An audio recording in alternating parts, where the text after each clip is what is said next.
नमस्कार. आपण आत्तापर्यंत 10 श्लोकामध्ये उत्तम भक्ताची, आदर्श भक्ताची लक्षणं पाहिली. आज आणखीन 2 श्लोकांचा अभ्यास करणार आहोत. स्वाभाविक आहे की भगवंतांनी एवढी 10 लक्षणं आपल्याला आदर्श भक्ताची सांगितली तर आम्हा विवेकी, विचारी भक्त मंडळींना असं वाटावं की आपण पण त्या आदर्शात असायला हवं आणि मग आपण पण आदर्श भक्त असायला हवं. असं असेल तर आपल्याला काय नियम करायला हवेत, आपलं नेमकं कुठे चुकतं आहे, कुठे बरोबर आहे, अशा प्रकारचा विचार सत्वगुणी माणसाच्या मनात येणार की जर का एवढे आदर्शाची लक्षणं आपल्यासमोर मांडली आहेत तर ही लक्षणं सगळी आपल्या अंगी यावीत, आपणही त्यांना आदर्श भक्तामध्ये आपलीही गणना व्हावी असं स्वाभाविक आपल्याला वाटेल. तर यासंबंधीचे आपण घ्यायची काळजी, नेमकं कुठे चुकतं, काय नेमका उपाय करायला हवा, हे आता आजच्या 2 श्लोकांमध्ये समर्थ आपल्याला सांगणार आहेत. 57वा श्लोक आहे, जगी होईजे धन्य या रामनामे, क्रिया भक्ती उपासना नित्यनेमे, उदासीनता तत्वता सार आहे, सदा सर्वदा मोकळी वृत्ती आहे. खरं तर नामस्मरणाचं महत्त्व सांगणारी श्लोकाची सुरुवात रामनामानं धन्य होऊन जातो असं सगळ्याच संतांचं मत आहे. आपण यापूर्वी पण पाहिलं आहे. आपलं होतं असं सामान्यपणानं आपल्याला आपल्या ज्या प्रतिष्ठेच्या, पैशाच्या, कीर्तीच्या गोष्टी असतात ना त्याच्यात धन्यता वाटते. कोणीतरी आपल्याला चांगलं म्हणावं, कोणीतरी आपली स्तुती करावी, आपल्या हातून काही चांगलं घडलं तर ते लोकांच्या दृष्टीला यावं, अशा प्रकारची एक मानसिकता सामान्य माणसाची असते. आज समर्थ आपल्याला जो उपाय सांगणार आहेत ना आदर्श भक्त होण्यासाठीचा, त्याच्यात आपल्याला सांगणार आहेत की धन्यता कशात मिळते ते आधी लक्षात घेऊया. संतांचं म्हण आहे रामनामामध्ये धन्यता मिळते. तुमची आमची धन्यता मिळवण्याची किंवा मिळण्याच्या जागा या वेगळ्या आहेत. त्यामुळे या मार्गाचा अवलंब करून किंवा अशा प्रकारची धन्यता मिळवणं किंवा अशा प्रकारची धन्यता मिळवण्यासाठी आपण भोवताली पाहतो की कुठल्याही गैरमार्गाने सुद्धा या अशा प्रकारच्या गोष्टी मिळवता येतात. प्रतिष्ठा मिळवता येते, पैसा मिळवता येतो, नावलौकिक मिळवता येतं. लोक कदाचित मागून म्हणतील, ज्या पदावर आहोत त्याचं रांगोलचालन करतील, उदो उदो करतील, पाठीमागून म्हणतीलही की हे काय आता सत्तेवर आहे म्हणून असं करावं लागतं आहे. पण असं सगळं भोवतालच्या उदाहरणांवरून आपण गृहीत धरू की असंच असतं आणि हे जर मिळवायचं असेल तर हा मार्ग आहे. मग तो जरा चुकीचा असला तरी देखील त्या मार्गाने जाण्याकडे प्रवृत्ती होऊ शकते आणि म्हणून आपल्याला मग अशा मार्गाने जाणारा जो आहे त्याचा परमार्थ दूरच राहील. कदाचित याच्या सगळ्यातली प्रतिष्ठा मिळून जाईल, नावलौकिक होईल, पैसा मिळेल, परंतु परमार्थ अर्थ दूर होईल. ऐहिक जीवनामध्ये तर दुःख होईलच, पण पारमार्थिक जीवनातही दुःख होईल. की आपण उलटं म्हणूया, पारमार्थिक जीवनात तर दुःख होईलच, पण ह्या अशा मार्गाने मिळवलेलं आहे ऐहिक सुख जे आहे ते सुद्धा काही कायमस्वरूपी सुख देणारी गोष्ट असत नाही. कधी कधी तर असं होतं की होतं ऐहिक जीवन संपन्न होतं. या अशा प्रकारचे जे काही मार्ग आहेत त्याचं खरं काही विवेचन करायची आवश्यकता नाही. भोवताली सगळी दुनिया आली तशीच आहे आणि त्यामुळे अशा चुकीच्या मार्गानं संपन्नता प्राप्त झालेली जी मंडळी आहे, न्यायाच्या मार्गाने नाही बरं का, तर मग ते जे सुख आहे, तो जो आनंद आहे, तो जो समाधान आहे ते खरं म्हणजे टेन्शनच्या खाली असतं. त्यामुळे ते चांगलं समाधान मिळतच नाही. आड मार्गानं, चुकीच्या मार्गानं जर अशा प्रकारची काही संपन्नता प्राप्त केलेली असेल तर त्याच्यातून समाधान, आनंद मिळत नाही. दिसतो लोकांना सगळ्या प्रकारचे ऐश्वर्य दिसेल, सगळी सुख त्यांच्या पायाशी आहेत असं वाटेल, परंतु कुठेतरी तिथे मनाला भय असतं आणि त्यामुळे असं आनंद, समाधानाचा अनुभव ही मंडळी घेऊ शकत नाही, कारण हे सगळं मिळवण्यातला मार्ग चुकीचा असतो असं आपल्याला दिसतं. कधी कधी असं असतं की जे होऊ नये म्हणून आपल्याला खरं म्हणजे समर्थांनी लक्षणं सगळी सांगितलं की असं व्हायला नको. आपल्याला मन प्रसन्न कसं राहील याचा विचार करायचा, आपल्याला आनंद मिळेल, संतोष, समाधान वाटेल आणि याच्यासाठी पहिल्याच वेळी समर्थ सांगून टाकतात काय हो, जगी होईजे धन्य या रामनामे. तुम्ही रामनाम घ्या, परमेश्वराच्या चिंतनात राहा की तुम्हाला धन्यता प्राप्त होईल. आता कसं आहे की ते सातत्याने घेतलं पाहिजे. आपला अजामेळाचं ठीक आहे हो, एकदा घेतलं आणि तो मुक्त झाला, असं दरवेळेस काही सगळ्यांना नाही होणार. म्हणून काय करायला पाहिजे की ते सातत्यानं घ्यायला पाहिजे. आणि म्हणून क्रमाक्रमानं सातत्यानं निश्चितपणं मनाला सवय लावून बुद्धीमध्ये आपल्याला त्या रामनामाची सवय करायला पाहिजे. जगी होईसे धन्य रामनामे म्हणजे काय तर हे आहे की जगामध्ये जर धन्यता याचा अर्थ शांती समाधान म्हणतो आहे. आपण क्लिअर केलं की आपल्याला ज्या धन्यतेच्या गोष्टी वाटतात त्या या संदर्भात नाही आहेत. धन्य होई जे रामनामे म्हणजे खराखुरा आनंद समाधानाचा अनुभव घ्यायचा असेल तर रामनाम घ्यायला हवं. आपण ज्या प्रतिष्ठेच्या पैशाच्या संपत्तीच्या ऐश्वर्याच्या पदाच्या गोष्टी पाहतोय त्या मिळतीलही, परंतु त्या सगळ्या गोष्टी आपल्याला शांती समाधान देतील असं नाही. उलट ज्या मार्गानं आत्ता म्हटलं तसं चुकीच्या मार्गाला त्या मिळवल्या असतील तर नक्कीच आपल्याला ते शांती समाधान देणार नाही. त्यामुळे मिळवायचं आहे काय, ती जी काही शांतीची समाधानाची धन्यतेची पावती आपल्या हातात हवी आहे ती रामनामाने मिळेल असं सांगितलं आहे. आपल्याला सगळ्यांना वाल्याचा वाल्मिकी होतो, त्यामुळे आपल्याला हे आता माहिती आहे की हो रामनामाने धन्यता पावी, नराचा नारायण होतो. दुसऱ्या वेळी म्हणतात की अशा जोडीला काय हवं तर क्रिया भक्ती उपासना नित्य नेहमी. सगळे शब्द खरं तर सोपे आहेत. या सगळ्या जोडीला नित्य नेम हवा. कधीतरी केलं, अगदी रविवारी फक्त आमच्याकडे पूजा होते असं लोक सांगतात, असं ठीक आहे. कधीतरी केलं तर ते कधीतरी शांती समाधान सुख मिळेल असं होईल. म्हणून ते आपल्याला सांगतात की क्रिया कर्म काय जे काय कराल तुम्ही, क्रिया भक्ती उपासना नित्य नेमे. नित्य म्हणजे रोज, नेमानी म्हणजे केलंच पाहिजे, कंपल्सरी आहे ते. म्हणून तिथे आपल्याला तरी असं म्हटलं आहे की तर ही अशी निष्ठेने केली गोष्ट तर पहिल्या ओळीमध्ये धन्यता मिळेल, पण त्याच्यासाठी नित्य नेमानी कर्म भक्ती उपासना करावी लागेलच. समर्थांचं सांगणं आहे. 2 श्लोकांमध्ये ज्या भक्ताच्या आदर्श भक्ताचं वर्णन आधी करून झालं आहे त्याचंच आपल्याला तसं भक्त व्हायचं असेल तर काय आपण करायला पाहिजे ते सांगायचं आहे. त्यामुळे भक्तीच्या प्रांगणामध्ये हे जे काही समाधान मिळवायचं आहे त्यासाठी आपल्याला नित्य नेमानं कर्म भक्ती उपासना करायलाच हवी. आपण एकेका शब्दाचा बघूया अर्थ. खरं तर आत्ता म्हटलं तसं शब्द तर सोपे आहेत. क्रिया भक्ती उपासना आणि नित्यनेमी. ह्या क्रिया भक्ती उपासना तिन्ही गोष्टी नित्यनेमाने करायच्या आहेत. तर काय होणार आहे तर ह्या सगळ्या गोष्टींच्या प्राप्तीसाठी म्हणजे नित्यनेम यासाठी करायचं आहे. खरं म्हणजे असं आहे ना की व्यावहारिक क्षेत्रामध्ये सुद्धा कुठलीही गोष्ट प्राप्त करायची असेल तर नित्यनेम करावा लागतो. जे कोणी गायन क्षेत्रात असतील त्यांना सगळ्यासारखे रियाज हवा हो. तुमचा कार्यक्रम आहे त्या कार्यक्रमाच्या आधी 8-15 दिवस तुम्ही तालीम केली आहे तर नाही चालत. कार्यक्रम असो नाही तर नसो रोज रियाज करायलाच हवा असं गायक मंडळी सांगतातच. त्यामुळे जर का एखादं कौशल्य आपल्याला प्राप्त करायचं असेल तर नित्य नेम लागतोच. तसंच इथं आहे पारमार्थिक क्षेत्रात सुद्धा आपल्याला जे काही करायचं आहे, ज्या मार्गाने तुम्ही भगवंताची भक्ती करत असाल कुठल्याही मार्गाचा असू दे तिथे आपल्याला नित्य नेम करायलाच हवा. कधीतरी केलं, वेळ मिळेल तेव्हा करू, जमलं तर करू असं चालत नाही. जे काय करू ते म्हणजे ठरवायला लागेल की आपल्याला काय करायचं. बा साप्ताहिक काही आपण कार्यक्रम करतोय तो नित्यनेमाने केला पाहिजे. रोज आपण काही जे परिधान करत असलो तर ते केलं पाहिजे. समजा अगदी काही नाही तर रोज मंदिरात छोट्या छोट्या गोष्टी ज्या काही नित्यनेम म्हणून करतो. आपल्या आधीच्या पिढीमध्ये खूप छान छान गोष्टी अशा केल्या जायच्या. चातुर्मासात किती त्यांचे नेम असायचे, उपास हा एक नेम असायचा. तर अशा प्रकारच्या ज्या सगळ्या गोष्टी आहेत त्या नेमाने त्याच्यात चुकायचं नाही. आता आपण जसजशा मोठ्या झालं तसं आता पण आपली काही एकादशी चतुर्थी आपण विसरत नाही. परंतु पूर्वी असं व्हायचं सकाळी बिस्किट खायला, अरे आज उपवास होता का, राहिलंच, असं पूर्वी लहान वयामध्ये व्हायचं. पण या आधीच्या पिढीचं पाहिलं तर त्यांचं इतकं सगळं लक्ष असायचं की त्यांच्या सगळ्या गोष्टी नित्य नेमानं व्हायच्या.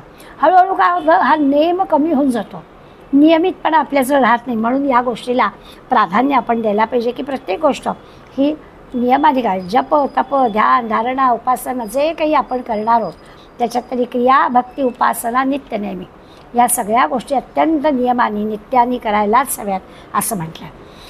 एक आणखीन गोष्ट लक्षात घ्यायची, कर्म आपण करतो अगदी चांगलं. सत्कर्माबद्दलच बोलूया आपण. आता भक्तीच्या प्रांगणात आहोत, सगळेजण एका विशिष्ट विषयाचे अभ्यासक आहोत. त्यामुळे आपण काही तमोगुणी आणि रजोगुणीचा विचार करणारच नाही होत, आपण सत्वगुणी माणसाचाच विचार करणार आहोत. त्यामुळे अशी जी आपण सगळीजण आहोत ती कर्म करतोच आहोत. पण एक लक्षात घ्यायचं की कर्म आपण करतो आणि क्रिया आपोआप होतात. कर्म आणि क्रिया या दोन शब्दांमधला फरक आपण लक्षात घ्यायचा. कर्म आपण करतो मुद्दा, म्हणजे जसं आपण अन्न खातो म्हणजे खाण्याचं कर्म आपल्याला करावं लागतं, ते आपण करतो. आता त्याच्यानंतरचं जे आहे ते पचवण्याचं जे काम आहे ते मात्र होतं, त्यामुळे आपण त्याला पचनक्रिया म्हणतो, ते कर्म नाही म्हणत, कारण तिथे काही करायचं नसतं. खाण्याचं कर्म आहे आणि पचनाची जी काही कामगिरी आहे आतमध्ये होत असते ती जी आहे, किंवा त्या अन्नाचं रक्तामध्ये रूपांतर होणं वगैरे वगैरे, ह्या ज्या गोष्टी सगळ्या आहेत या की आपल्याला कराव्या लागत नाही, त्या आपल्या हातात नसतातही, त्या आपोआप होतात. म्हणजे आपण असं म्हणू शकतो की कर्म करावं लागतं, क्रिया आपोआप होते. आणि बघा आपल्या ह्या श्लोकामध्ये ज्या 3 गोष्टी आपल्या म्हणजे नित्यनेमी करायला सांगितलेल्या आहेत त्याच्यात त्यांनी क्रिया भक्ती उपासना सांगितल्या आहेत. कर्म भक्ती उपासना नित्यनेमी असं नाही म्हटलं. म्हणजे त्या क्रियेमध्ये जी सहजता आहे, मुद्दाम करावं लागत नाही आहे. कर्म आपल्याला मुद्दाम करावं लागतं आहे. अगदी उदाहरण घेतलं की आपल्या लक्षात येईल की जेवणाचं कर्म आहे, खाण्याचं जे कर्म आहे ते आपल्याला करावं लागतं, खावं लागतं. पण नंतरच्या ज्या सगळ्या क्रिया आहेत, त्याची पचनक्रिया आहे, त्याचं रक्ताभिसरण आहे, शरीरभर ते रक्त जाणं आहे, या सगळ्या ज्या क्रिया आहेत, किंवा आपण श्वसनक्रिया म्हणूया, रक्ताभिसरण क्रिया म्हणूया, मलमूत्र विसर्जन क्रिया म्हणूया, त्या क्रिया आहेत. या शरीरातल्या या सगळ्या क्रिया या सहजतेने होत असतात, त्याच्यावर आपला काहीही कंट्रोल नसतो.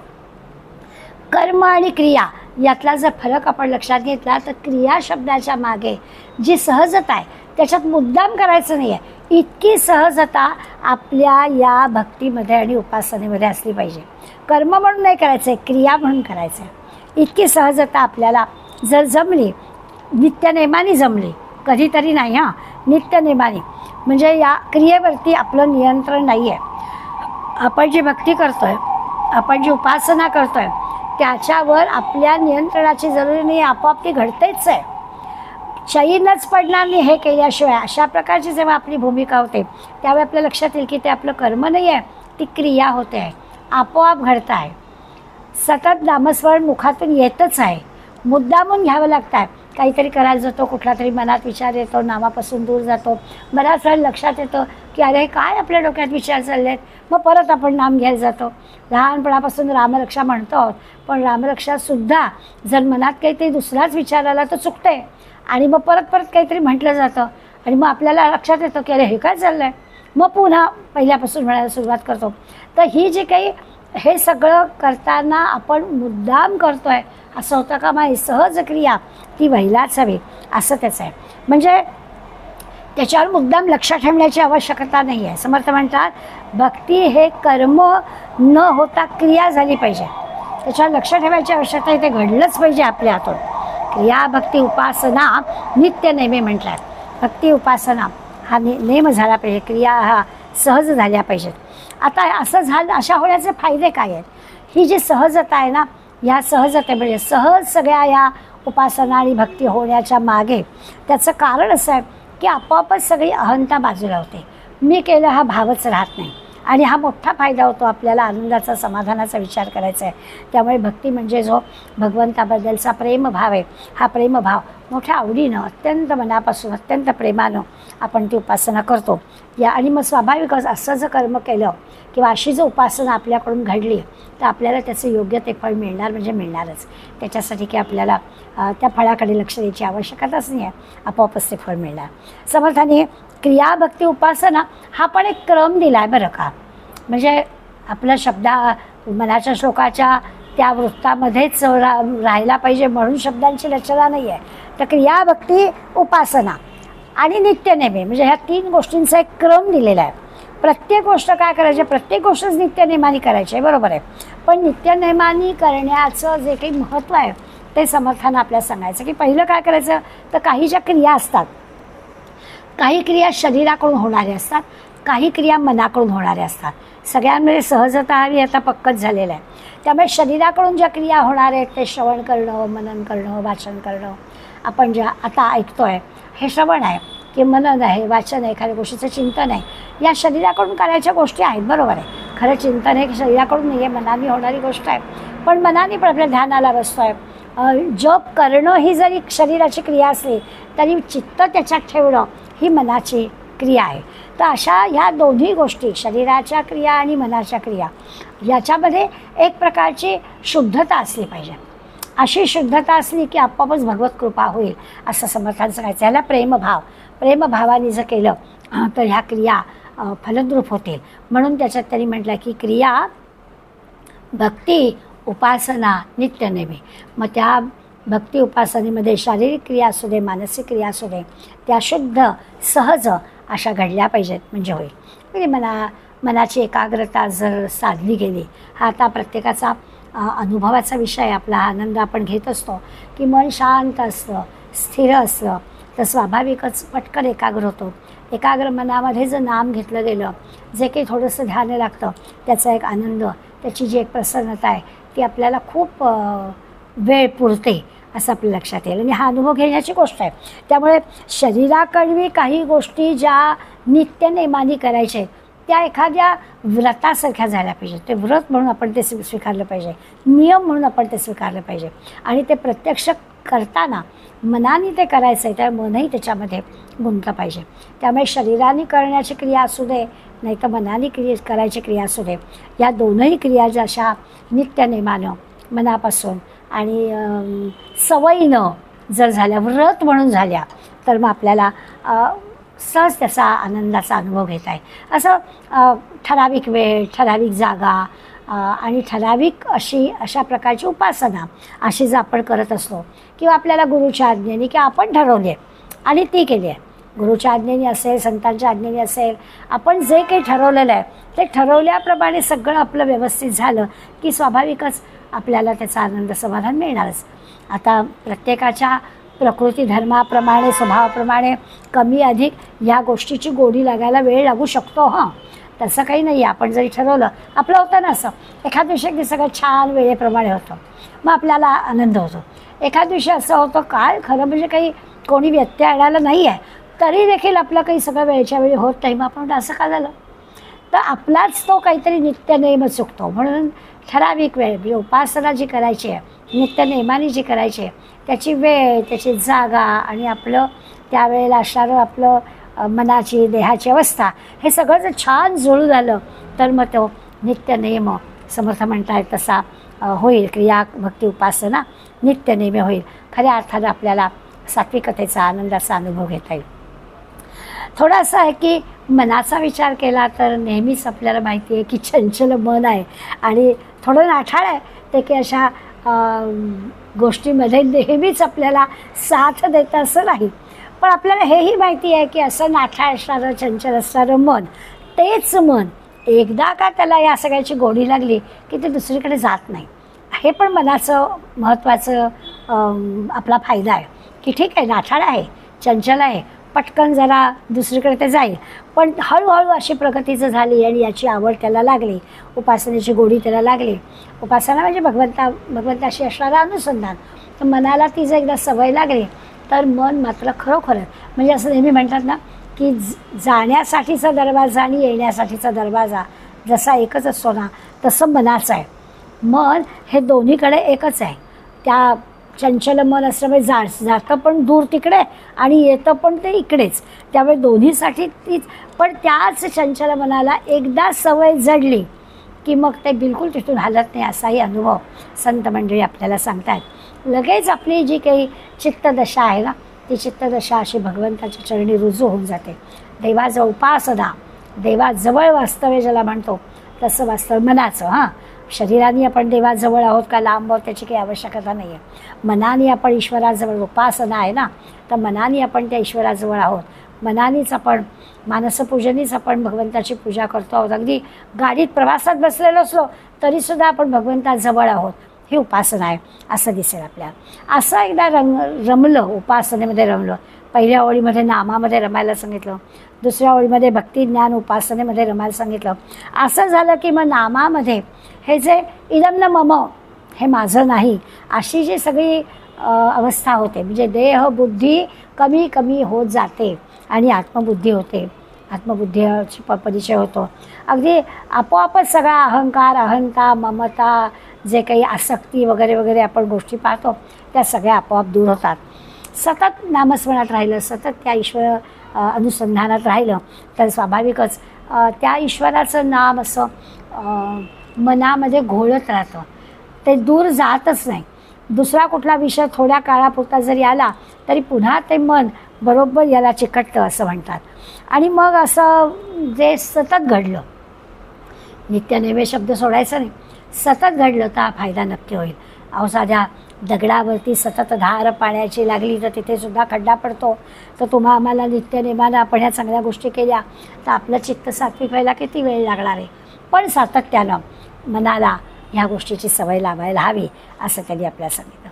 म्हणजे तुकाराम महाराज नित्यनेम धरिता चित्ती, आता समर्थांनी जसं म्हटलं क्रिया भक्ती उपासना नित्यनेमे, तसं तुकाराम महाराज म्हणा नित्यनेम धरिता चित्ती, मनाने जर असा नित्यनेम धरला ना तेणे शुद्ध चित्तवृत्ती, मग मन इकडे तिकडे जाणारच नाही, ते अगदी त्याच ठिकाणी राहील.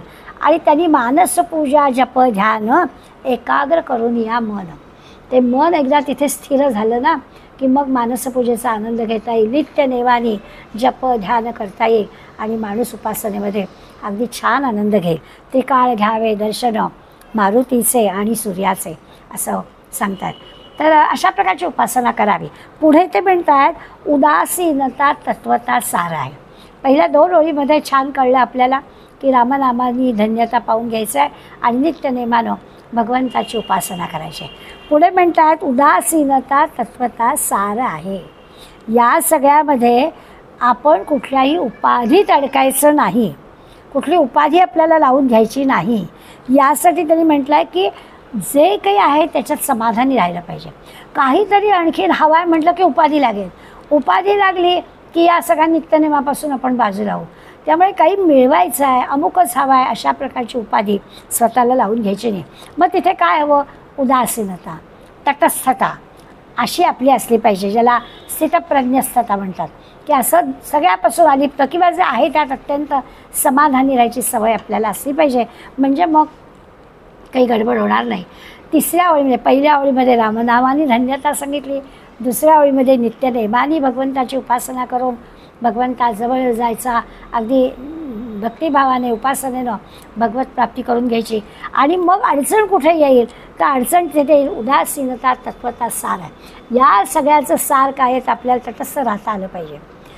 आपण जर कुठे गुंतलो, कुठली उपाधी आपल्याला लागली गेली तर मग या पहिल्या आधीच्या 2 ओळीतलं काम होणार नाही. म्हणून आपल्याला ते सांगतात की काय करायला हवं, तर अशी तटस्थता उदासीनता अनुभवता आली पाहिजे.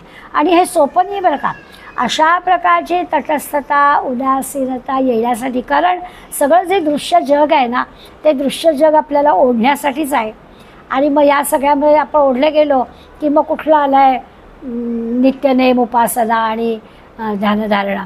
आणि म्हणून तिथे उदासनेसाठी ना किंवा अशा तटस्थतेसाठी ना खूप मोठी आपल्याला सावधानता बाळगायला लागते, धैर्य बाळगायला लागतं, तितिक्षा ठेवावी लागते, खूप मोठं करावं लागतं. कारण हे जे काही अडकणं आहे ते इतकं अडकणं सहज होऊ शकतं की या सगळ्यावर पाणी फेरलं जातं. म्हणून सारखं आपल्याला लक्ष ठेवायला लागतं आणि अगदी समयसूचकतेनं सावधानतेनं या सगळ्या गोष्टी पाहाव्या लागतात. जे उदासीनता केव्हा येईल, आपलं जे जिकडे तिकडे ममत्व आहे ना ते कमी केलं, हे माझं हे माझं हे माझं हे माझे पण कमी केलं तर ती तटस्थता अनुभवता येईल. उदासीनता तटस्थता यायला पाहिजे किंवा तत्वता तेच सार आहे, तेच महत्त्वाचं आहे असं समर्थ आपल्याला सांगतात. तर ती उदासीनता येण्यासाठी आपल्याला आसक्ती कमी केली पाहिजे, ममत्व कमी केलं पाहिजे, तरी उदासीनता येईल. प्रापंचिक आहोत आपण सगळे, त्या प्रापंचिक गोष्टींची अनासक्ती येणं आणि परमार्थाची आवड किंवा ईश्वराची आवड निर्माण होणं, हे दोन्ही गोष्टी जमल्या पाहिजेत. आपल्याला हे पण जमलं पाहिजे की ठीक आहे प्रपंचातल्या गोष्टींना हे पाहिजे हे पाहिजे हे पाहिजे असं होतं, तर ती आसक्ती आपल्याला कमी करता आली पाहिजे. आणि परमेश्वराबद्दलची जी आवड आहे किंवा आधीच्या ओळीमध्ये सांगितलेली जी नित्यनेमाच्या उपासनेची आवश्यकता आहे ती आपल्याला वाढवता आली पाहिजे. आज जे जमलं आहे ते पुढल्या वेळेला थोडं ह्याच्यापेक्षा अधिक आपल्याला जमवता आलं पाहिजे. पण त्यासाठी या सगळ्या दृश्य जगातल्या आसक्तीच्या ममतेच्या गोष्टी संपवता आपल्याला आलं पाहिजे. म्हणजे काय होईल, सदा सर्वदा मोकळी वृत्ती राहील.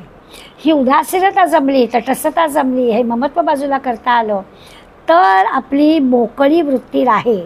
म्हणजे हे जे साधक आहे, आता जी काय आपण साधना करतो आहे, आपण आपले साधक आहोत, तर साधकांनी जी साधना करायची आहे त्याची जी ती कृती आहे त्याला ओझं वाटणार नाही.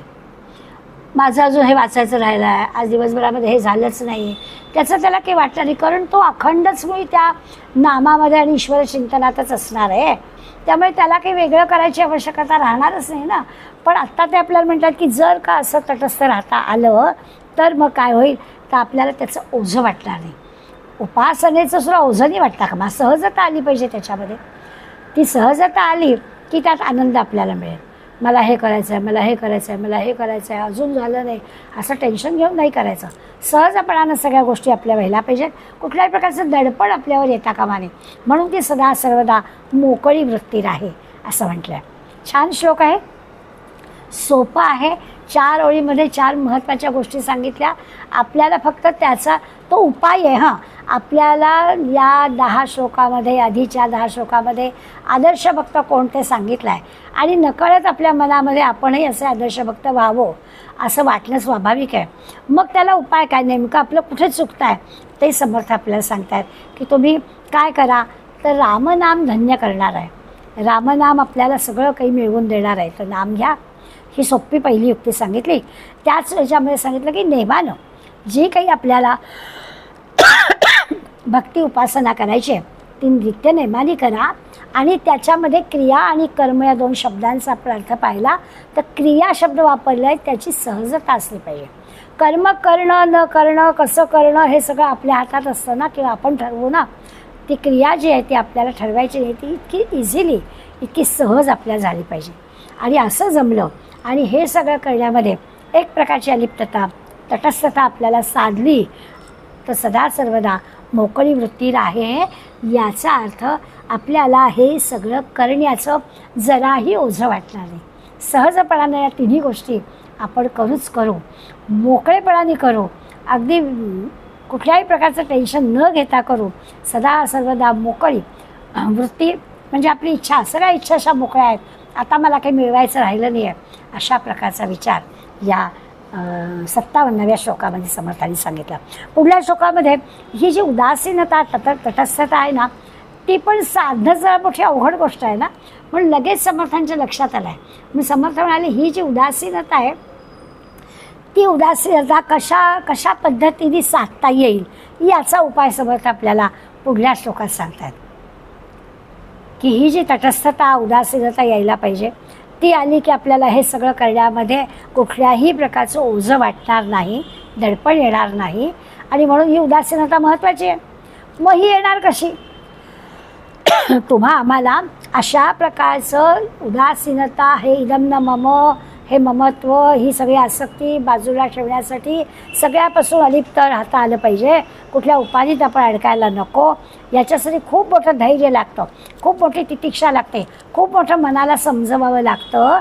हे सगळं साधायला काय करायला हवं ते समर्थ आपल्याला सांगतात. नको वासना विषयी वृत्तीरूपे, पदार्थी जडे कामना पूर्ण पापे, सदा राम निष्काम चिंतित जावा, मना कल्पना लेशतोही नसावा. 57व्या श्लोकामध्ये पहिल्या ओळीमध्ये जगी होई जे धन्य रामनामे सांगितलं.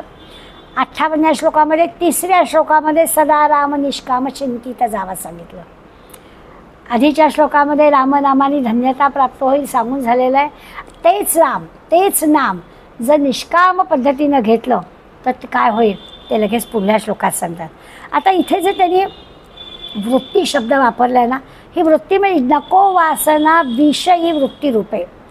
ही वृत्ती म्हणजे इच्छा, इच्छा ठेवू नको. काय होतं, ही जी इच्छा आहे म्हणजे वृत्ती आहे, ती वृत्ती जर बलवान झाली ना, इच्छा जर बलवान झाली ना, की लगेच पुढल्या ओळीमध्ये सांगितलेली कामना वाढते. कामनाची पूर्ती जर होत असेल मनामध्ये आलेली कामना येन केन प्रकारेण पूर्ण होत असेल तर ती अधिकाधिक वाढते आणि मग त्या कामनेचं वासनेत रूपांतर होतं. ती कामना नुसती राहत नाही, ती पुरी होते असं वाटलं की ती वासनेकडे जाते. बरं असं नाही, त्या वासनेची इंद्रियांना इतकी चटक लागते, विषयांची ती सवय लागते, चटक लागते की मग हळूहळू त्याचा माणसाचं म्हणजे पारमार्थिक ईश्वरापासून तो दूरच जातो, त्याचा अधःपतनच व्हायला लागतो. म्हणजे एक विषयाच्या सेवनाने किंवा या अशा प्रकारच्या गैरसवयीनं माणसाचं अधःपतन होतं. बरं असं नाही, आपलं काहीतरी चुकतं आहे असं वाटलं तर माणूस सुधारणा तरी करेल, त्याला काही वाटतच नाही. ही एकदा चुकीची सवय लागली की ती सवय पुन्हा पुन्हा, ती वासना, ती कामना, त्याची पूर्ती, पुन्हा वासनेत अडकणं, हे करण्यामध्ये कुठलाही विपरीत मार्ग पत्करावा लागला, काय वाटेल ते करावं लागलं, ते करायला सुद्धा हा माणूस तयार होतो, म्हणजे निर्लज्ज बनतो. अशा प्रकारचा आपल्या म्हणजे ज्याला व्यसन म्हणतो त्या व्यसनाचं मग आपण चुकीचं वागतोय त्याचं समर्थन पण तो करतो. आता ह्या अशा सगळ्या गोष्टी आपण आजूबाजूला पाहतो. इंद्रिय जी आपली आहे ती जी इंद्रिय खरं तर विषयांचा भोग इंद्रिय फार काळ घेऊ शकत नाही. इंद्रियांचा भोग घेण्याची इंद्रियांची परिमित शक्ती आहे, पण माणसाची चिंतनाची शक्ती अफाट आहे. मनात विचार राहू शकतात, इंद्रिय दमतात, इंद्रिय थकतात, इंद्रियांचं सामर्थ्य नाही आहे. विषय भोगाने इंद्रिय थकतील पण वासना संपत नाही. लक्षात घ्यायची गोष्ट आहे, नको वासना विषयी वृत्ती रूपे असं म्हटलेलं आहे. इंद्रिय फार काळ भोग उपभोग घेणार नाहीत, इंद्रिय थकतील, पण माणूस असा आहे की त्याच्या वासना संपत नाही, पुन्हा पुन्हा पुन्हा पुन्हा त्याच्यात गुंतो. आणि म्हणून वासना वृत्ती सोडावी असं म्हटलं आहे. विषयी वृत्ती रूपे म्हटलं आहे, नको वासना विषयी वृत्ती रूपे, विषयांच्या वासनेमध्ये अडकू नको असं भगवंत समर्थानं आपल्याला सांगायचं आहे. सगळ्या प्रकारची ही जी अशी नुसती काम इच्छा नाही होईल, लालसा आहे, लालसा, हवंच, काय ये न केनं मार्गानं पण मला ते हवंच, अशा प्रकारची वासना, त्याचा त्याग समर्थाने करायला सांगितलं आहे. आपण ना व्यसनी माणसाचं उदाहरण यासाठी डोळ्यासमोर ठेवू म्हणजे आपल्या लक्षात की समजा एखादा दारुडी आहे, नको वासना विषयी वृत्ती रूपे. पहिलं काय, तो पहिला जेव्हा ग्लास त्याला तोंडाला लावला असेल त्यावेळेला केवळ त्याची वृत्ती म्हणजे त्याला इच्छा झाली असेल, काही असेल, कुणा मित्रपरिवारामुळे इच्छा झाली असेल किंवा काहीतरी टेन्शन आलं आहे मग करून तरी बघूया, असं पण असतं की काहीतरी अन्य दुःख विसरण्यासाठी अशा प्रकारचा मार्ग अवलंबलेला आहे म्हणून गेलेला आहे. पण पहिल्यांदा जेव्हा अशा प्रकारची दारू पिण्याची इच्छा निर्माण झाली, नको वासना, तीच आपल्याला नको सांगितलं आहे, नको वासना विषयी वृत्ती रूपे, त्याला वृत्ती म्हणायचं. पहिली इच्छा होणं त्याला वृत्ती म्हटलं. पुढे काय झालं, आता ही जी वृत्ती आहे ती जेव्हा बलवान होते, पदार्थी जडे कामना पूर्व पापे, ती वृत्ती इतकी बलवान होते, इतकी बलवान होते की असलेली इच्छा आता ती पुन्हा पुन्हा पुन्हा पुन्हा ती इच्छा होते. आणि मग त्या बलवान वृत्तीतून म्हणजे आता त्या इच्छा बळावली ना, ती त्या अशा बळावलेल्या इच्छेतून अशा प्रकारची आणखीन पाहिजे अशी कामना होते. म्हणजे आधी वृत्ती, इच्छा, मग त्याची वासना, मग त्याची कामना, आणि एवढ्यावर पण थांबत नाही, त्या पुन्हा पुन्हा ती कामना पूर्ण होते ना, ये ना काही ना मार्गानं तो ती पूर्ण करतो आणि त्या कामना पूर्ण होते असा जेव्हा खात्री होते तेव्हा मग त्या वासनेचं, त्या कामनेचं इंद्रियांना त्या विषय सेवनेची सवय लागून जाते, चटक लागून जाते. आणि अशी चटक लागली की मग मागं फिरता येत नाही आणि मग ही विषय वासना माणसाची पार वाट लावून टाकते. एक पहिली इच्छा आणि अधःपतनापर्यंत कसा माणूस जातो अशा प्रकारचं खरं म्हणजे. आणि मग हे सगळं करण्यामध्ये मान अपमान, निर्लज्जता, कोण काय म्हणेल, आपल्या संसाराची वाट लागते असं काही नाही. आणि माझंच कसं बरोबर आहे अशा प्रकारचं समर्थन, अशा सगळ्या गोष्टी, हे सगळं असं सर्कल आहे, एकातून निघलं तिथेच सगळं संपूर्ण जातं. त्याच्यात की सुधारणेला किंवा पुन्हा मागं फिरायला काही वावच राहत नाही. पुन्हा पुन्हा या वासनेमध्ये, कामनेमध्ये, आणि तो गर्तेत म्हणतो ना तसा तो माणूस लोटतो. आणि इथे समर्थ म्हणतात पदार्थी जडे. आता हे का होतं, पहिल्या ओळी ठीक आहे, त्यांनी सांगितलं नको वासना विषय वृत्तीरूपे, ही अशी पहिलीच इच्छाच होऊ देऊ नको, वासना कामना येऊच देऊ नको. जर असं घडलं तर पदार्थी घडे कामना पूर्व पापे.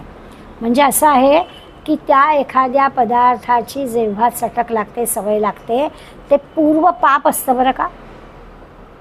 आपण जर विचार केला ना तर काही वेळेला असं होतं की अगदी व्यसनाधीन माणसाचं जाऊ दे, तुम्ही आम्ही सुद्धा काही गोष्टी अकारण सवयीनं करतो. आपल्याला काही चहाची गरज असते म्हणून चहा पितो असं नाही, वेळ झाली म्हणून चहा पितो. मला बऱ्याचदा असं वाटतं की काही नाही, ती वेळ झाली म्हणून चहा प्यायचा. गरज आहे आपल्याला अशातला काही खरा म्हणजे भाग नसतो. अगदी दूरदर्शनची एखादी मालिका किंवा 2 महिने झाले मी सिनेमाच नाही पाहिला, आता नाही पाहिला तर नाही पाहिला, एवढं काय मोठं त्याच्यावर आहे. पण ज्या सवयी ज्याला म्हणतो त्या सवयी कशा असतात तर या अशा पद्धतीनं असतात की आपल्याला त्याची काही आवश्यकता आहे, त्याची काही गरज आहे, ते काही मोठं अडलं आहे, ते नाही केलं तर फार मोठं काहीतरी बिघडणार आहे असं खरी काही नसतं. दिवस मॅच बघणं, काही वेळा तर असं असतं की त्या मॅचचं काय होणार आहे याची आधीच कल्पना आलेली असते, तरीही दिवस त्याच्यामध्ये वेळ मोडणं असं सगळं आपण जे करतो, त्या सगळ्या ज्या गोष्टी आहेत त्या काय आहेत तर त्या सवय म्हणून केल्या जातात, गरज म्हणून केल्या जाते. आपण तर सवयीचे गुलाम आहोत. माणसाला ती सवय जी असते ती तसं पुरं काय म्हणजे चैनच पडत नाही ते केल्याशिवाय. आज 6 महिने झाले मी नाटकालाच गेले नाही असं आपण 10 वेळा बोलून दाखवतो. नाही तर नाही, पण असं होतच नाही. मी पहिल्या शोला जाते असं आपण आपल्या भूमिकेचं कसं बरोबरच आहे असं वर्णन जेव्हा करतो तर असंच आहे ते एका प्रकारच्या इंद्रियांना आपण लावलेल्या सवयी आहेत, त्या सवयीचे आपण गुलाम झालेलो आहोत. आणि मग अशी इंद्रिय ही जी आहेत ना ही अशा प्रकारचा ह्याच्यामध्ये अडकतातच, स्वाभाविकच आहे. पुढे असं होतं की इंद्रियांची शक्ती क्षीण झाली असली तरी मग अशी म्हटलं तसं की गरज नाही वगैरे सगळं ठीक आहे, पण त्याचं चिंतन आपल्या डोक्यामध्ये चालू असतं. जसं आपण म्हणतो ना त्या धृतराष्ट्राला खरा तो अंध होता, त्याला काही दिसत नव्हतं, पण तरीसुद्धा युद्धभूमीवर काय चाललं आहे ते त्याला कळण्याची इच्छा होती. दिसलं नाही तरी त्याला कळायला हवंच होतं. तसं आहे की आपल्याला त्याच्यातून फार मोठा काही फायदा होणार आहे, केलंच पाहिजे असं काही नाही आहे, पण सवयीमुळे आपण ते करायला जातो असं दिसेल. कोणीतरी सांगितलं असतं युद्ध झाल्यानंतर काय निर्णय लागला आहे तो तर पुरलं असतं, बसायचं आपल्या राजधानीमध्ये सहजपणे, पण नाही त्याला चैन पडलं. सगळी व्यवस्था त्यांनी करायला सांगितली असं होय. तर अगदी जिभेची गोष्ट आली ना की आपल्या लक्षात येतच की किती म्हातारपण म्हणजे खरं तर इतकं आयुष्यभर आपण किती गोष्टींचा छान आस्वाद घेतला आहे. त्यामुळे आता जर दातांनी आपला संप पुकारला असला आणि नाही एखादी गोष्ट आपल्याला चावली किंवा पचनशक्ती कमी झाली म्हणून नाही एखादी गोष्ट आपल्याला पचली तर नाही खाल्ली तर काय बिघडतं आहे, पण नाही चैन पडत. अगदी मिक्सरमधून सुद्धा काढून आपल्याला ते पाहिजे असं सांगितलं जातं. किंवा बरेच दिवस झाले वडापाव खाल्ला नाही, म्हातार माणसंसुद्धा अगदी चौकात उभे राहून किंवा प्रवासामध्ये सुद्धा आपल्याला दिसतं सहजपणानं ह्या अशा प्रकारच्या पदार्थांचा असं आता त्याचा त्रास होतो बरं का. मग नंतर म्हणायचं की ते जळजळतं त्यांनी वगैरे, पण तरीसुद्धा त्या पदार्थाचा मोह होतो. पदार्थी जडे कामना पूर्व पापे समर्थांनी असं म्हटलं आहे.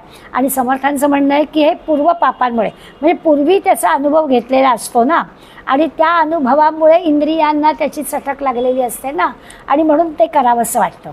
म्हणून ते सांगतात की त्यावेळेला मनाला आवरणं की ही गोष्ट आता नाही चालणार, झाली यापूर्वी करून आपली, आता जर इंद्रियांना ते हे होत नाही आहे तर आपण ते नाही करायचं हेच आपल्याला समजलं पाहिजे. तेव्हा मनाला आपल्याला आवर घालता आला पाहिजे. असं मनाला वळण लावणं, मनाला आवर घालणं या गोष्टी करणं अतिशय जरुरीचं असतं. म्हणून पदार्थी जडे वासना पूर्व पापे याचा अर्थ आहे की पूर्वीच्या हे पूर्व पाप आहे, पूर्वी केलेल्या गोष्टीमुळे आता मन आवरलं जात नाही म्हणून गडबड होते. आणि मग तिसऱ्या ओळीमुळे म्हणतात सदा राम निष्काम चिंतित जावा. पहिल्या याच्यामध्ये की पहिल्याच याला आपली इच्छा होता कामा नये, म्हणजे त्या इच्छेचं रूपांतर वासनेत कामनेत वगैरे होणं बाजूलाच होईल, वृत्तीरूपाच नको असं हवं, इच्छाच नाही होता कामा असं सांगून झालं. दुसऱ्या ओळीमध्ये म्हणतात की असं जरी ठरवलं तरी देखील पुन्हा इंद्रिय तिकडे जातात, इच्छा होते, करावंसं वाटतं, कारण हे पूर्व पाप आहे म्हणून असं होतं. मग त्याला उपाय काय? सदा राम निष्काम चिंतित जावा. उपाय हाच आहे की सदा सर्वदा ईश्वराच्या नामस्मरणात, रामाच्या नामस्मरणात राहावं, नाम घ्यावं, नित्यनेमानं नाम घ्यावं आणि ती करण्यामागे निष्कामता, कुठलीही कामना असू नये. म्हणजे गैर वागायचं आणि मग देवाचं नाव घेऊन सांगायचं देवा आता बाबा वाचव, असं नाही करायचं. निष्कामता, नाम घेताना कुठल्याही प्रकारची कामना ठेवायची नाही. मग आता ही गोष्ट काही इतकी सहज साध्य नाही आहे, असं लगेच साध्य होईल असं नाही. निष्काम काम करणं, निष्काम पद्धतीनं रामनाम घेणं, आधी इच्छा करू नये ती करणं, मग त्या वासनेला बळी पडणं, मग पूर्व पाप म्हणून तसं वागणं आणि आता मात्र निष्काम नाम घेणं, ही गोष्ट मोठी अवघडच आहे. पण जर का करायचीच असली आपल्याला, समजा इच्छा करायचीच असली, वृत्ती जी आहे ती इच्छाच आपल्या तसं चांगली करावी ना. या ऐहिक गोष्टीतल्या, दृश्य जगातल्या गोष्टीऐवजी आपण पारमार्थिक इच्छा चांगल्या कराव्या, की दरवर्षी एकदा तरी दासबोधाचं पारायण झालंच पाहिजे, दरवर्षी एखादं तरी गडावरचं शिबिर अटेंड केलंच पाहिजे, 205 मनाचे श्लोक पाठ झालेच पाहिजे, असं काहीतरी कामना ठेवायला हरकत नाही. कामना म्हणजे इच्छा ठेवावी असं जर वाटत असेल तर मग वृत्तीरूपे जी आहे ती वृत्ती, म्हणजे इच्छा जर आपल्याला करायची असेल तर ती वाईट करू नये, चांगली करायला काहीच हरकत नाही आहे. असं जर जमलं तर चांगली गोष्ट आहे. म्हणजे समर्थाने त्यात सांगितलं नाही आहे, पण आपण त्याचा अर्थ लावायला हरकत नाही की माणूस काहीतरी ठरवल्याशिवाय राहू शकत नाही. काहीतरी मनामध्ये येणार असतं. मग आपण जर चांगल्या गोष्टी ठरवल्या, अशा प्रकारची काही कामना केली तर काही हरकत नाही. आणि काही काळ असं होईल की आपल्या ज्या जुन्या कामना आहेत ना, त्या जुन्या कामना या नव्या कामनांच्या आड येतील. म्हणजे अगदी मगाचीच उदाहरणं आपण पाहिली तर नाही बघायचा टी व्ही, किंवा आता सिरियल नाही बघायची, किंवा आता नाटक सिनेमा बस झालं. तर आता रामनाम घेताना, किंवा मी नेहमी सांगते की अशाच वेळेला एखादं चांगलं नाटक आलेलं असेल तर मग आपण म्हणतो की ठीक आहे, मी आता आधीच करून ठेवते माझ्या माळा, किंवा माझा जॉब काय राहिला तो आधी करते, म्हणजे मग संध्याकाळी नाटकाला जायला हरकत नाही, असं आपणच आपल्या हिशोब लावतो आणि करतो. पण तसं नाही. इथे आपल्याला त्याचं एक, म्हणजे ह्या जुन्या काही गोष्टी, जुन्या काही कामना, या नवीन आपण ज्या कामना म्हणतो त्याच्या आड येण्याची शक्यता आहे बरं का. अगदी काय असं आपल्याला सहज, कारण माणसाचं मन आहे ना, त्यामुळे त्या विषय वासनेमध्ये मन जितकं चटकन अडकतं आणि तिथून बाहेर खेचणं कठीण जातं. इकडे काही ते असं इतकं अडकत नाही. इकडे अडकायला हवं असेल तर प्रयत्न करावे लागतात. म्हणून आपल्याला ते सांगता येतं, या ईश्वर चिंतनाच्या या नव्या ज्या कामना आपण विचारात घेतो आहे, या नव्या कामना पूर्ण करण्यामध्ये थोडीशी अडचण येऊ शकते. आपल्या पूर्वी केलेल्या गोष्टी आड येतील. पण हळूहळू का होईना आपण जर ठामपणानं, निश्चयानं गोष्टी केल्या तर मात्र होईल असं, आणि त्या विषयवासना कमी होतील. आता असं आहे, अहंकार, अभिमान न ठेवता आपण आपलं थोडंसं स्वतःचं निरीक्षण केलं पाहिजे. खरं आहे, सिनेमा का, किंवा म्हणजे आता या वयाला, किंवा आता अशा ज्या पद्धतीनं आपण या सगळ्या गोष्टी करतो आहे, ज्ञानेश्वरी वाचतो आहे, दासबोध वाचतो आहे, आता या मनाच्या श्लोकांचा अभ्यास झाला आहे, अशा सगळ्या आपण गोष्टी करतो आहे, तर आपल्या लक्षात आलेलं आहे की हे आता टी व्ही सिरियल्स, किंवा अगदी तरुणपणी आपण कथा कादंबऱ्या वाचायचो, दिवाळी अंक वाचायचो, ते हळूहळू कमी झालं आहे. किंवा आता आपण या दूरदर्शनवरती आता इलेक्शनच्या काळामध्ये बातम्यांचं सारखं तेच रहाटगडगं चालू, तर आपण एकदा बघून बाजूला होतो आणि आपल्याला काही येतं ते पुन्हा त्याची चर्चा करण्यामध्ये किंवा ती ऐकण्यामध्ये काही इच्छा नसते. म्हणजे दिवसभरामध्ये आपल्याला असं लक्षात येतं की जे काही आपण दैनंदिन समजा ठरवलेलं असेल तर आपल्याला या गोष्टी काही मोठ्या अडचणीत आणतात आणि यांच्यामुळे आपलं दैनंदिन काही होत नाही असं मानायचं खरं काही कारण नाही. आपण असं मगाशी म्हटलं की ज्या काही चांगल्या गोष्टी जर आपण ठरवल्या असतील तर पूर्व पापे, म्हणजे जुन्या गोष्टी ज्या आपण दृश्य जगातल्या केलेल्या आहेत त्या आपल्या आड येऊ शकतात. पण एका ठराविक वयानंतर, ठराविक अभ्यासानंतर आपल्याला असं लक्षात येईल की नाही, असं पण होत नाही. आपण या सगळ्या गोष्टीतून आता बाहेर आलेलो आहे. आता लायब्ररीची पुस्तकं किंवा कथा कादंबऱ्या किंवा अशा प्रकारच्या सिरियल्समध्ये आता आपलं मन रमत नाही असा अनुभव आपल्यालाही आहे. त्यामुळे आपण या सगळ्या गोष्टी करतो. अगदी आपण दिवसभरामध्ये ज्या गोष्टींचं वेळापत्रक ठरवलेलं आहे की बा एवढं एवढं मी करेन, गीतेचा एखादा अध्याय म्हणेन, विष्णू सहस्त्रनाम म्हणेन, उड्या माळा जप करेन, याचा अभ्यास करेन, हे वाचेन, आणि मग नाही रात्रीपर्यंत यातलं काही आपलं राहून गेलेलं असलं, झालं नसलं तर आपण त्याच्यासाठी अगदी जागून ते पूर्ण करतो, असाही आपला अनुभव आहे. म्हणजे ती एक निष्ठा किंवा ते एक आपण ठरवलं आहे ते झालंच पाहिजे, अशा प्रकारच्या एका वयामध्ये किंवा अशा प्रकारच्या एक विचारधारेमध्ये आपण सगळ्याजणी आलेलो आहोत. त्यावेळेस सदा राम निष्काम चिंतित जावा या ओळीमधला समर्थानं जे अपेक्षित आहे ते आपल्याला जमू शकेल. न जमण्यासारखं काही नाही आहे. अगदी लगेच सगळी पूर्ण निष्कामता साधेल अशातला काही भाग नाही आहे, पण आपण चांगल्या गोष्टी करतो आहोत, त्याचा काहीतरी लाभ आपल्याला व्हावा अशी सुद्धा आपल्याला इच्छा. निष्कामता ठेवायची म्हणजे काय, आता आपण चांगल्या गोष्टी ठरवल्या, चांगल्या गोष्टी केल्या आणि त्यामुळे नकळत आपल्याला असं वाटेल ते वाटू नये म्हणून निष्कामता. की आपण एखाद्या चांगल्या गोष्टी केल्यानंतर म्हणजे काही नाही, आपण दर वर्षाला संबंध पारायण केलं, मग 4 लोकांनी म्हणावं अरे वा तुम्ही दरवर्षी पारायण करता, किंवा प्रतिपदा ते रामनवमी 11 वेळा रामरक्षा म्हटली, मग कोणीतरी आपल्याला म्हणावं अरे वा दरवर्षी तुम्ही रामरक्षा सिद्ध करता. आणि असं सुद्धा कोणी आपल्याला स्तुती करू नये, कोणी आपला नावलौकिक करू नये. निष्काम चिंतित जावा म्हणजे काय, तर ही क्रिया म्हणून आपल्या हातून व्हावी, सहजपणाने आपल्या हातून व्हावी. लोकांनी स्तुती करावी, लोकांनी चांगलं म्हणावं, लोकांनी कौतुक करावं, यासाठी आपण हे सगळं करायचं नाही आहे असा विचार ह्या 3ऱ्या ओळीमध्ये निष्कामता सेवित जावी त्याच्यामध्ये. अगदी अमुक केलं तर पुण्य लागेल हाही विचार मनात आणण्याचं काही कारण नाही आहे. खरं तर आपल्याला माहिती आहे की चांगल्या गोष्टी केल्या की चांगल्या गोष्टीचं फळ चांगलं मिळणारच आहे. त्यामुळे म्हणायचं आहे कशाला ते, त्या अशाही प्रकारची अभिलाषा मनात येऊ द्यायची. चांगल्या कामाची चांगलीसुद्धा अभिलाषा करायची नाही. मग असं केलं तर मना कल्पना लेश तोही नसावा म्हणजे आपल्याला कळेल. कल्पना 2 प्रकारच्या असतात.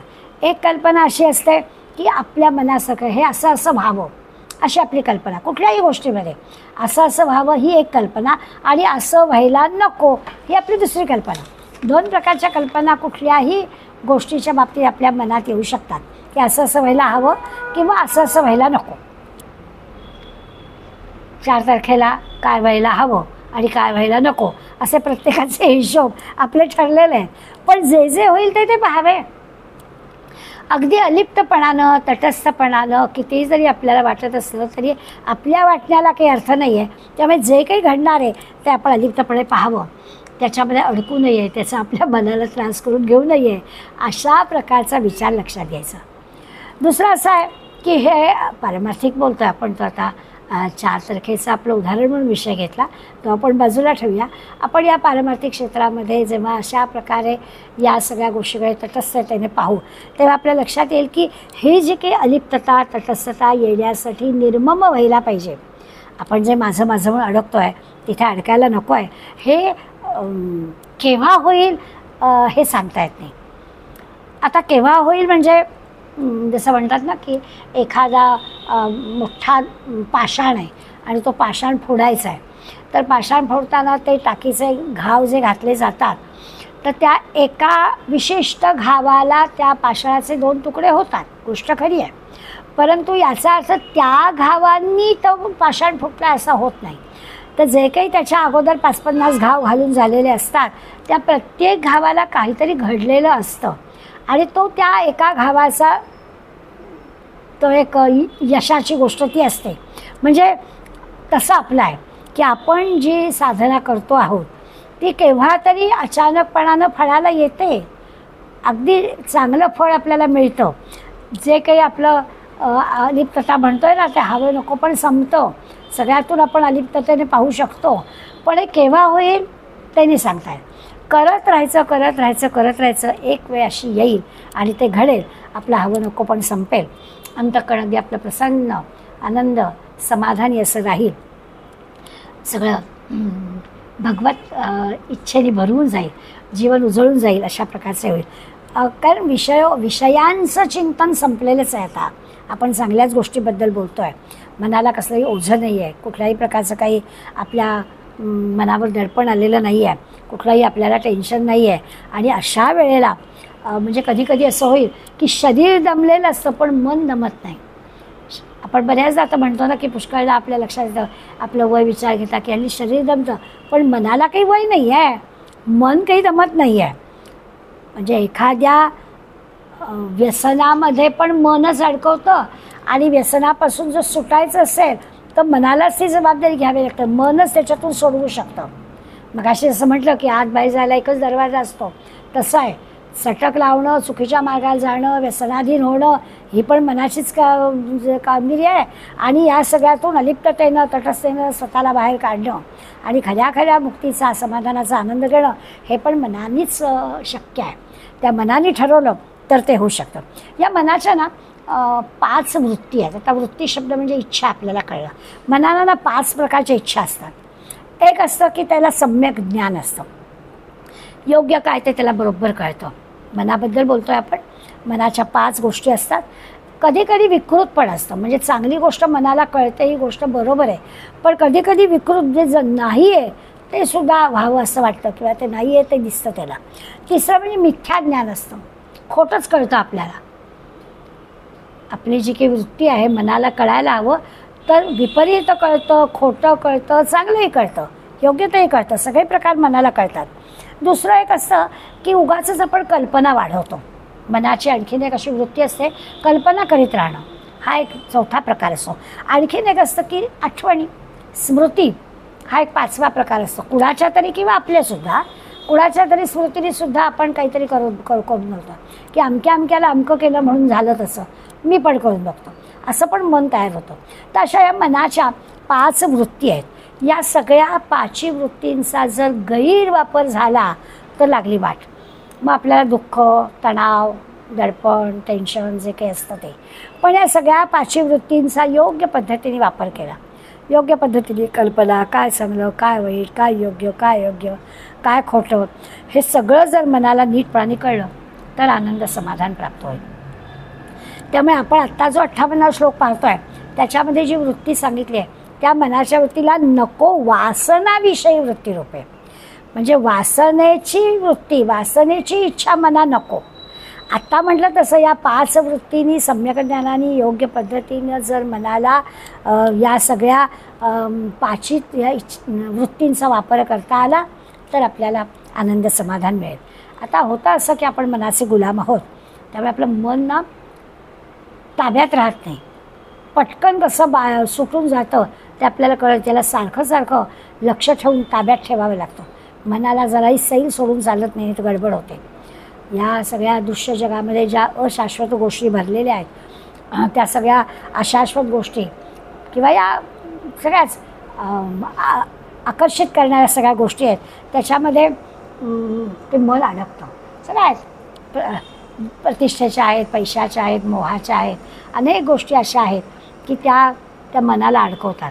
म्हणून त्या 5 वृत्तींनी, मनाने जर त्या 5 वृत्तींचा अभ्यास केला, त्या पद्धतीनं त्या सगळ्या 5 वृत्तीचा योग्य वापर केला तर आपल्याला त्या मनाला दुसरीकडे जायला ते जाणारच नाही. पण तसं घडत नाही. ते चंचल मन असं दुनियाभर हिंडतं. आणि त्याच मनाला जर आपण समर्थ केलं, त्या रामाच्या चिंतनामध्ये अडकवलं, आत्ता म्हटलं तर सगळ्या वृत्ती चांगल्या गोष्टीकडे वळवल्या तर मग होईल, चांगलं पण काम होईल. मग असे म्हटलं तर पूर्व पापातून वगैरे पण मुक्तता होईल. पूर्वीचं काय केलं आहे त्याचा विचार करायचं कारण नाही आहे, गैरवापर करायचा नाही, आपोआपच या सगळ्यातून बाहेर मनाला काढता येईल. आणि हे खरं आहे, एकदा मनाला जिंकलं की मग चिंता करण्याचं काही कारण नाही. त्याच्यात तरी शब्द वापरला आहे, कल्पनेचा लेशही नसावा.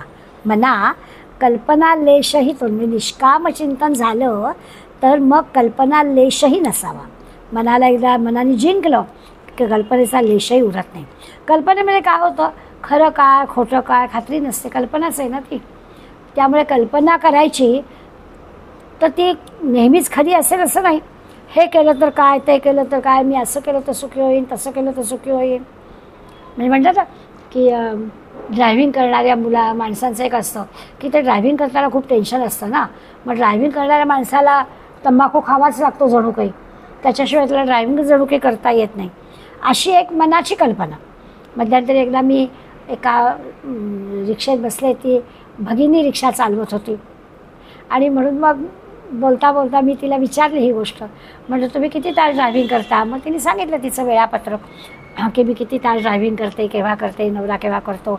आणि मग सहज मी पुढला प्रश्न तिला विचारला, मग ड्रायव्हिंग करता तर तुम्ही तंबाखू नाही का खात? ती चमकली. ती म्हणाली, असं का ताई विचारता तुम्ही? मी म्हटलं, अगं सगळेजण उत्तर असं देतात की ड्रायव्हिंग करायचं तर आम्हाला एवढी गर्दी, एवढं सगळ्या ट्रॅफिकमधून जायचं असतं, आम्हाला टेन्शन येतं, मग त्या तंबाखू खाल्ल्याने आम्हाला. तशी म्हणाला, नाही नाही, ते काम पुरुषांचंच आहे म्हणाली, हे असं काही आम्ही करत नाही. मुद्दा बाकी काही ह्याचा नाही आहे. मुद्दा असा आहे की मनाने जर ठरवलं तर या सगळ्या व्यसनांपासून मन दूर येतात. आपण काही कल्पना करून ठेवलेल्या असतात आणि त्या कल्पनांच्यामध्ये अडकतो. त्या कल्पनेतून मग अशा वासना, मग ते व्यसन, त्याच्यात ते अडकणं, अशा सगळ्या गोष्टी होतात. पुन्हा त्या सगळ्यातून त्याला बाहेर काढायचं असेल तर त्याला खूप सारे प्रयत्न करावे लागतात. अडकायला सोपं असतं, बाहेर काढायला मोठं अवघड असतं आणि ते सगळं प्रयत्नांनी करावं लागतं. सगळ्या ज्या काही वासना आहेत ना, त्या कल्पनेतून आलेल्या असतात. काहीतरी कल्पना करायची, काहीतरी बघायचं, त्याच्यातून त्या वासना वाढत जातात. वासना म्हणजे हवेपणा, हे हवं आहे, ते हवं आहे, असंच आहे. विषयांची वासना असते, देहासंबंधीच्या सगळ्या वासना असतात.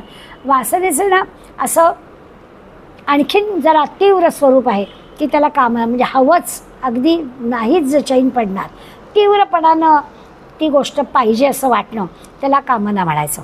आणि ही जी वृत्तीच निर्माण व्हायला नको, म्हणजे पहिलीच इच्छा निर्माण व्हायला नको, असं जे म्हटलं आहे, म्हणजे मग पुढले विकारांचं भान वगैरे येणारच नाही. हे जे आपल्याला म्हटलं ना, मना कल्पना लेशही तो नसावा. मनाला कुठल्या कल्पनेचाच लेश ठेवायचा नाही, म्हणजे ह्या पुढल्या सगळ्या गोष्ट होणारच नाही. मुळातलीच जी काही इच्छा आहे ती इच्छा चांगली ठेवायची, म्हणजे गडबड होणार नाही. नाही तर मग असं विषय वाढणार, विकार वाढणार, त्या विषयांकडे मन ओढलं जाणार, त्या मनाला पुन्हा बाहेर काढावं लागणार. हे काही न संपणारीच गोष्ट आहे. मग अशी म्हणजे पूर्वकर्म जर हे असेल, पाप घडलं असेल, तर पुन्हा पुन्हा ते मन विषयांकडे जाणार. पूर्वीची पापं आहेत ती फेडायला हवीत ना, त्यामुळे ते जाणार. पण जर का या जन्मी वृत्ती आपण विषयांपासून दूर काढली आणि बाजूला नेली, सत्कर्माकडे लावली, मग अशी म्हटलं तसं करायचंच आहे तर जर चांगल्या विचार, चांगले विषय घ्यावेत, चांगल्या इच्छा कराव्यात, तसं जमलं तर ज्या पुढल्या जन्मात तरी आपल्याला त्याचा उपयोग होईल.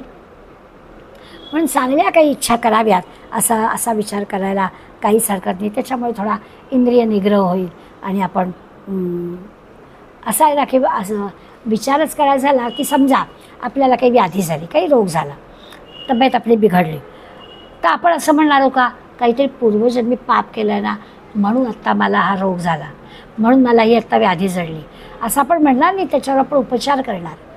असं जरी गृहीत धरलं असलं की खरंच काहीतरी गतजन्मीचं पाप म्हणून हे अशा प्रकारचं दुखणं आलं, असं जरी आपल्या मनात आलं तरी त्याचा उपचार आपण करणारच. उपचार न करता गेल्या जन्माचं पाप आहे म्हणून शांत राहू का? नाही राहणार. अगदी तसंच आहे. ते जसं आपण नुसतं सहन करणार नाही, त्याच्यावर उपचार करणार, तसं प्रपंची जसं आपण हा प्रयत्न करतो, याला प्रयत्न म्हणायचं. की आपल्याला जरी कळलं असलं की हे बाबा आता का माझ्या पैशात आलं, काहीतरी गेल्या जन्मीचं पाप आहे, स्वस्थ बसत नाही, उपाययोजना करतो, प्रपंची प्रयत्न करावा, परमार्थी आधार घ्यावा. या अशा गोष्टी आल्या तर प्रयत्न करायचाच आहे, करायलाच हवा, कारण ते असं ठेवून चालणार नाही. पण इथे मात्र परमार्थामध्ये कसा आधार घ्यायचा, ते ईश्वराचा आधार घ्यायचा. म्हणजे प्रवृत्ती जी आहे ती आपल्या विषयांकडे जाणार नाही असा प्रयत्न करायचा. आता 57व्या श्लोकामध्ये जगी होईचे धन्य रामनामे असं म्हटलं. लगेच पुढल्या ह्याच्यामध्ये मगाशी मी म्हटलं की सदा राम निष्काम चिंतित जावा असं म्हटलं. तर आता या दोन्ही श्लोकांचा एकत्रित विचार करायचा झाला तर दोन्हीकडे आपल्याला रामनाम घ्यायला सांगितलं आहे. का घ्यायला सांगितलं त्याची कारणं पण आपल्याला दिली आहेत. पहिल्या ह्याच्यामध्ये त्यांनी कारण सांगताना त्यांनी सांगितलं नित्यनेमानं आपल्याला कर्म उपासना करायला हवी म्हणून सांगितलं.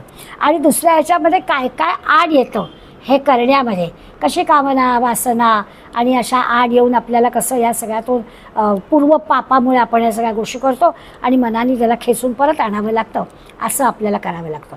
आणि म्हणून या दोनही श्लोकांचा एकत्रित विचार केला तर धन्यता प्राप्त होण्यासाठी आपल्याला काय करायला पाहिजे, तर रामनाम घ्यायला पाहिजे, हा त्याचा अर्थ. जसं असतं ना की ते मासा पकडणारे जे असतात ना, त्यांचा त्या गळ असतो, तंबूस असतो, त्या गळ्याला कणकेचा छोटासा गोळा लावून ठेवतात आणि तो पाण्यात टाकला की माशाला बिचाराला ते खाद्य वाटतं आणि ते खाद्य आहे म्हणून ते पकडायला जातं आणि त्या गळ्याला जो पुढे असं हूक लावलेला असतो त्याच्यात तो मासा अडकतो आणि मासे पकडण्याची ही एक युक्ती आहे. आता इथे तेच डोळ्याचं उघडं ठेवायचं, जरा चांगल्यासाठी ठेवायचं. तर आपण काय करायचं, आपल्या मनाला आमिष दाखवायचं. ज्या माशाला आमिष दाखवतात ना, तसं आपल्याला या भगवंताच्या रामप्रभूच्या सुहास्य वदनाचा आमिष दाखवायचं. कसा छान प्रसन्न, किती काही असू दे, प्रसन्न चेहरा, कृष्णाचा काय रामाचा काय, असं भगवंताचा चेहऱ्याचं आमिष दाखवायचं आणि आपण आपल्या मनाला त्या रामचिंतनामध्ये अडकवायचं. समर्थांचं दैवत राम आहे म्हणून त्यांनी राम म्हटलं आहे. आपलं जे काही दैवत असेल त्या दैवतामध्ये आपण आपल्या मनाला अडकवून टाकायचं. सुरुवातीला जर अवघड वाटेल, नाही असं नाही, पण अभ्यासाने आपल्याला त्या भगवंतामध्ये स्वतःला अडकवून घेता येईल. अशा भगवंताच्या स्मरणात हवं, ते निष्काम हवं, कुठली वासना कामना न ठेवता करायला हवं आणि काही मिळवायचं आहे म्हणून ते करायचं नाही आहे. अशा प्रकारचा या दोन्ही श्लोकांमध्ये रामनामाचं महत्त्व सांगणारा हे दोन्ही श्लोक आहेत.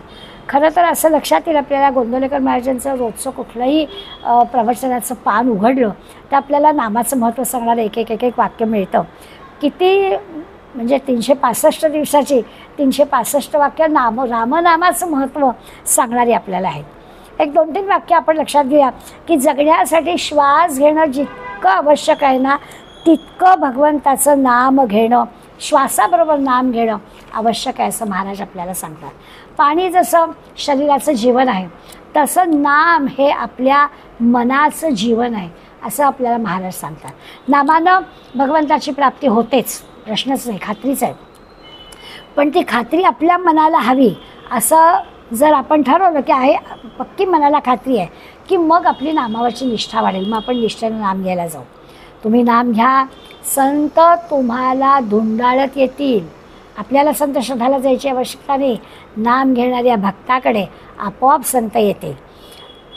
भगवंत म्हणतात नाम घेणं किंवा नामात असणं म्हणजे खरं शुद्धीत असणं आणि नाम हेच आपल्या प्रपंचातल्या सुखासाठीचं साधन आहे. काय होतं, पुष्कळ वेळा आपण काहीतरी शंकाच घेतो, यांनी काय होणार आहे, त्यांनी काय होणार आहे असं आपल्या मनात येतं आणि असं शंकेने सगळे आपले जे काही प्रयत्न असतात तर ते वाया जातात. आपण नाम सोडणार नाही असं पक्क धरावं मनाशी, तेवढी आपली पक्की निष्ठा ठेवावी की मग आपल्याला शंका संपतील.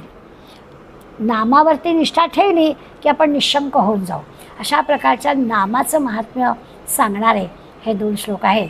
आपण पुढल्या 59व्या श्लोकाचा अभ्यास पुढल्या वेळेला करूया. आज इथेच थांबूया. धन्यवाद.